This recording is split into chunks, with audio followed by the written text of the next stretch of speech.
Hello,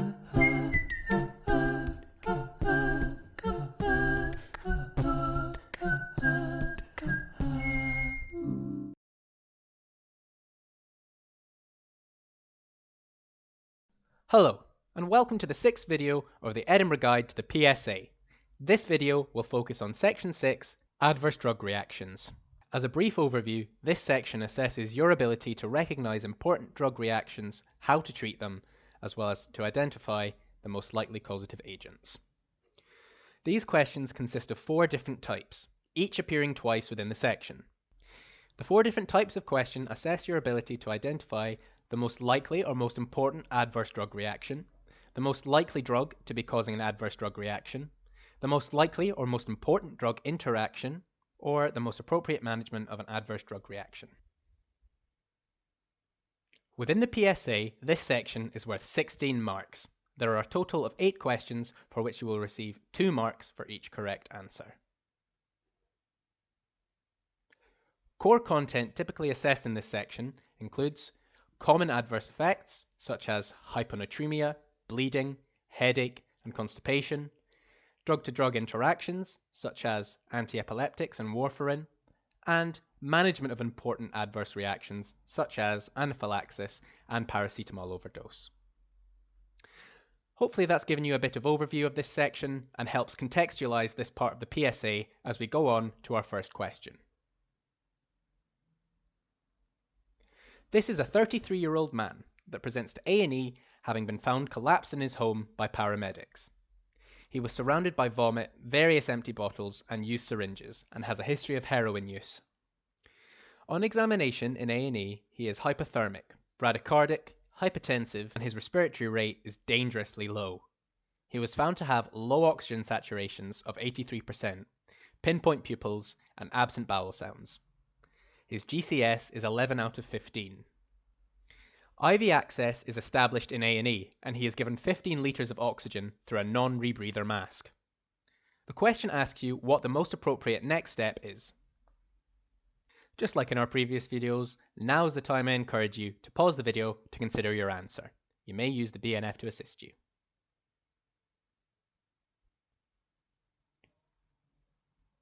Now that you've had a chance to think about your answer, I will walk you through this question.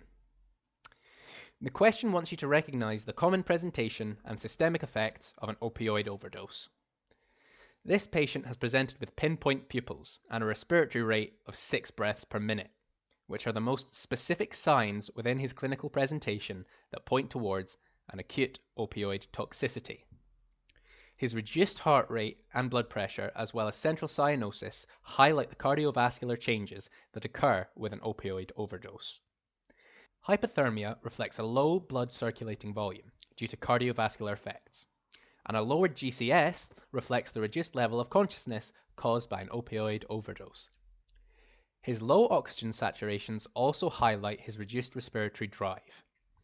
Therefore, in this circumstance, the correct answer is C. Intravenous naloxone, as this is the only medication listed that can block the effects of his opioid overdose and reverse his dangerous respiratory depression. So if we consider each of the incorrect answers in turn. A. Intravenous benzalpenicillin can be used in the management of endocarditis, which is a key presentation of IV drug users, which is of relevance due to this man's history of heroin use. However, from the clinical symptoms, endocarditis is not the most likely cause of this man's collapse, as it is far more likely to be due to opioid toxicity. Thus, this answer is incorrect. B. Intravenous flumazenil is used to reverse the sedation of benzodiazepines. This could be a potential cause of an overdose, but as the patient has pinpoint pupils, a respiratory rate of 6, combined with the other cardiovascular effects specific to opioid overdose, benzodiazepine overdose is much less likely. Thus, this is also incorrect. D. Intravenous atropine sulfate may be used to reverse bradycardia induced by beta blocker overdose. However, it is not of significance in treating an opioid overdose. E.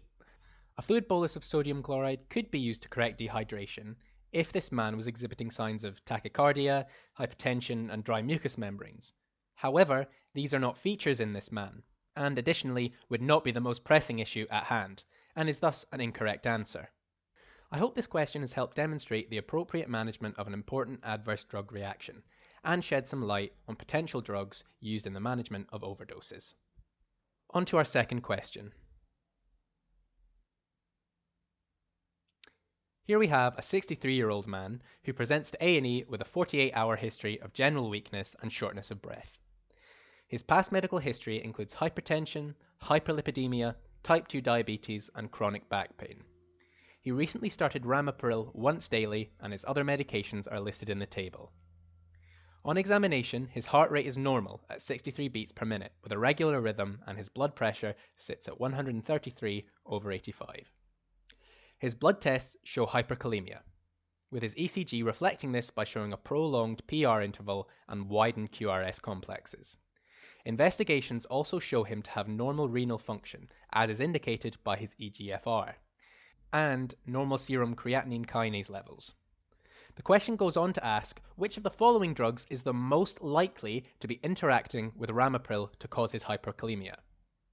I now ask you again to pause this video to consider your answer. You may use the BNF to assist you.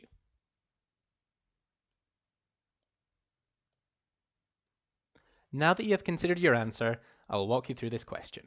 This patient has a high serum potassium level and is showing symptoms of this, including shortness of breath and weakness. His ECG also shows characteristic changes of hyperkalemia. The question requires you to know, as a fact, which of these drugs interacts with ramipril to cause hyperkalemia. Therefore, the correct answer here is B. Ibuprofen.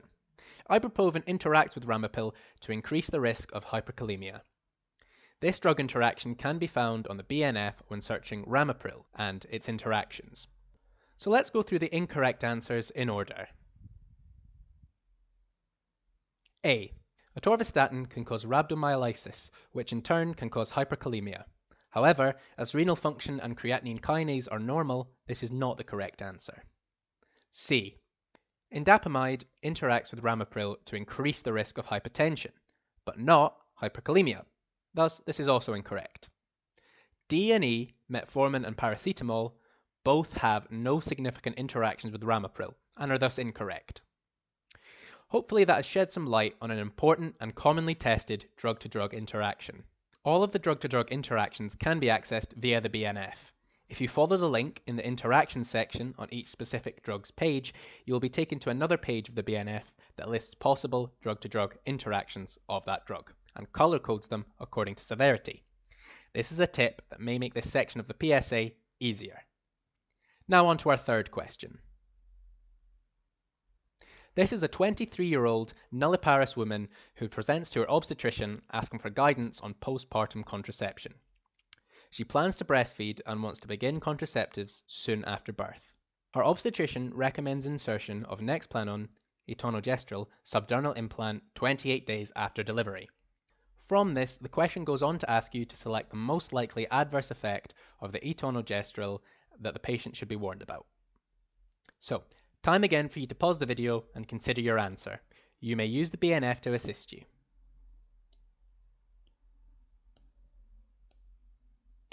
Now that you've considered your answer, I will walk you through this question.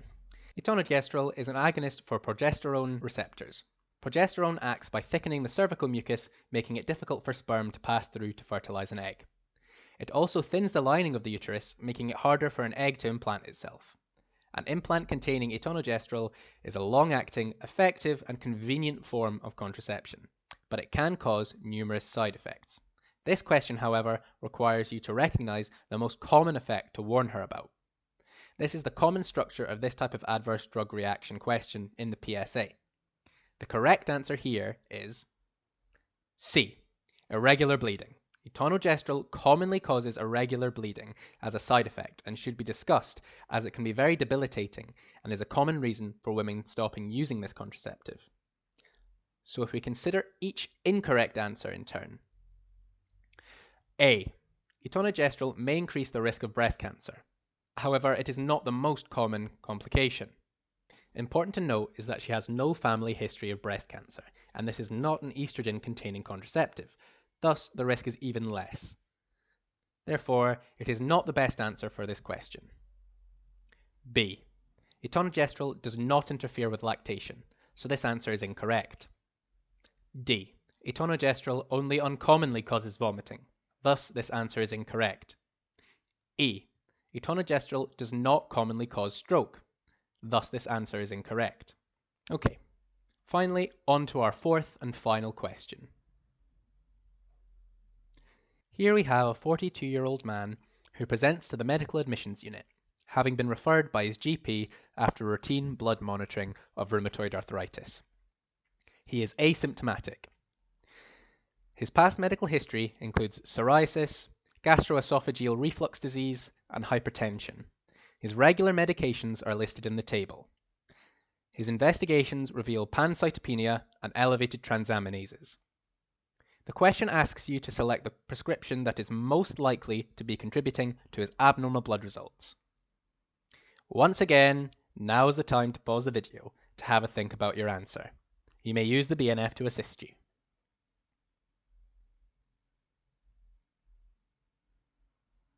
Now that you've had time to have a think, I'll walk you through this question. This question is designed to assess your ability to determine the most likely drug causing an adverse drug reaction. The history focuses on a 42-year-old man who presents to the medical admissions unit asymptomatic but with pancytopenia and abnormal ALT and ALP liver enzymes, which are likely indicative of a chronic liver failure due to the similarity of ALT and ALP.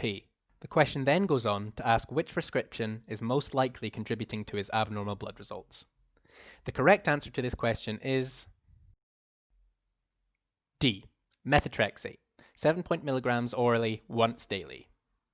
Methotrexate is a folate derivative that inhibits several enzymes responsible for nucleotide synthesis. This inhibition leads to suppression of inflammation as well as prevention of cell division. This is helpful in inflammatory mediated processes and diseases of cell overproduction, such as rheumatoid arthritis and psoriasis. However, at its extreme, can cause dangerous bone marrow suppression. Additionally, methotrexate is known to cause liver cirrhosis. Thus, methotrexate caused this gentleman's pancytopenia, abnormal liver enzymes, and non-specific symptoms. A clinically significant drop in white cell or platelet count, or abnormality in liver function, is an indication for immediate withdrawal of methotrexate and introduction of supportive therapy, which can also be relevant knowledge for the data interpretation section. Now let's work through the incorrect answers. A. Acritretin is an oral retinoid used for the treatment of psoriasis and works by inhibiting the excessive cell growth and keratinization. Their main side effects are dry skin and mucous membranes, but is rarely associated with hepatitis. B. Atenolol is a cardioselective beta-1 blocker, which can be used for hypertension but has no effects on bone marrow or liver function. C. Gaviscon is an antacid which works by neutralizing stomach acid to help treat gastroesophageal reflux disease, but has no effect on bone marrow or liver function. E. Folic acid is used to limit adverse effects of methotrexate and can exacerbate vitamin B12 deficiency, which can thus exacerbate macrocytic anemia. However, this patient has anormocytic anemia. Additionally, it is not known to be associated with hepatic side effects or full pancytopenia. Hopefully these last 4 questions have helped demonstrate the 4 different types of questions you can expect to see in this section of the PSA. I hope you've enjoyed this video as part of the Edinburgh Guide to the PSA series. For further study resources, please visit our website. If you have any queries about anything covered in this video, please contact our team via email or Facebook.